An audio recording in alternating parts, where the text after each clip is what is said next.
I think there's a lot of voices that compete for our attention, and God's is one of those voices. So can you maybe share a little bit about how you tell the difference between the Holy Spirit when he's speaking with you and when it's either your voice or someone else's? I find that if I am in the custom of talking to God, I begin to recognize his voice. You know your wife's voice. When she says something, you know she's talking. And you know your friend's voice, you know his voice. And so we learn to recognize the voice of someone we're close to and spend time with and talk with. Jesus said that we should be, and Paul said, praying without ceasing, praying all the time, always praying. And people say, you can't pray all the time, you got to live your life. But prayer is a conversation. Yeah. It's not an activity. It's just being with. And so I have learned over many years to talk to God all the time. I'm just almost always in conversation with him. As we're talking here, I'm just saying, what do you want me to, I'm asking him what to say. Wait, so right now, he's engaged with you and you're engaged with him, but you're talking to us at the same time. Because, we have lots of extra capacity our brains, our minds can do more than one thing at once.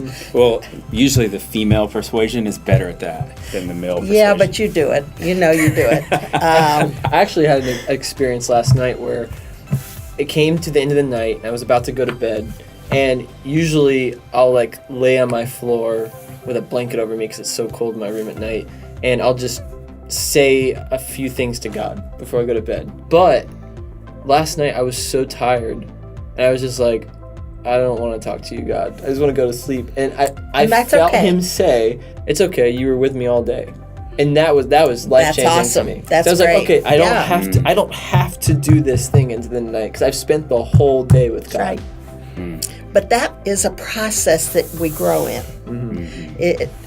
When you first become a Christian, you might talk to him a lot, but as life goes on, it tends to become a little mechanical in that, you pray, here I am today, Lord.